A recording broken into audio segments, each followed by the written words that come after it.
People seem to think that Lee, if he wasn't all for slavery, that he should have just fought for the Union, but people really don't seem to get that it is one thing for a Northern soldier to kill people he doesn't know, in a land he never has, nor ever will live in, and it's another to ask a man to do so with people he does know, in a land he's fond of. Yes, that's a good point. Many people underestimate the power of loyalty and regional identity in motivating people's actions during the Civil War. For many Southerners, their allegiance to their state and their community was stronger than their feelings about slavery or the Confederacy as a political entity. This is why even many non-slaveholding Southerners fought for the Confederacy, because they felt a strong sense of loyalty to their region and their way of life. Similarly, many Northerners fought for the Union not necessarily because they were abolitionists, but because they felt a strong sense of loyalty to their country and to the ideals of freedom and democracy that it represented. It actually didn't overall prolong the institution of slavery, though, and if anything, it forced its closure quicker in effect. Had the South not seceded, it is likely that it would have taken much longer to get rid of slavery. Lincoln had actually favored a gradual emancipation policy that would push it into the early 1900s. It's true that the Civil War played a significant role in bringing about the end of slavery in the United States. The Emancipation Proclamation, which was issued by Lincoln in 1863, declared that all slaves in Confederate territory were to be freed.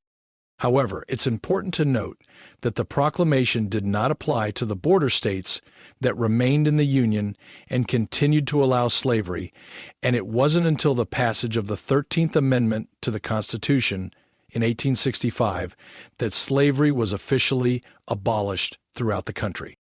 It's possible that if the South had not seceded and the Civil War had not taken place, the gradual emancipation policy that Lincoln favored may have eventually led to the end of slavery.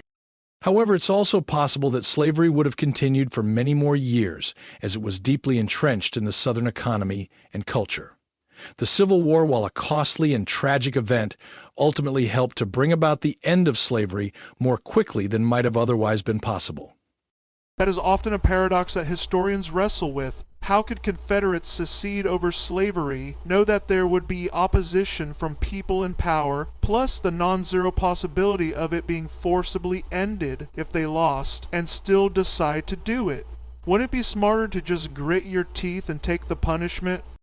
Historians like Phil Magnus have suggested that Confederates did a cost-benefit analysis and said that it was cheaper for them to leave and take whatever fallout would occur than have to face the ending of their subsidies on slavery.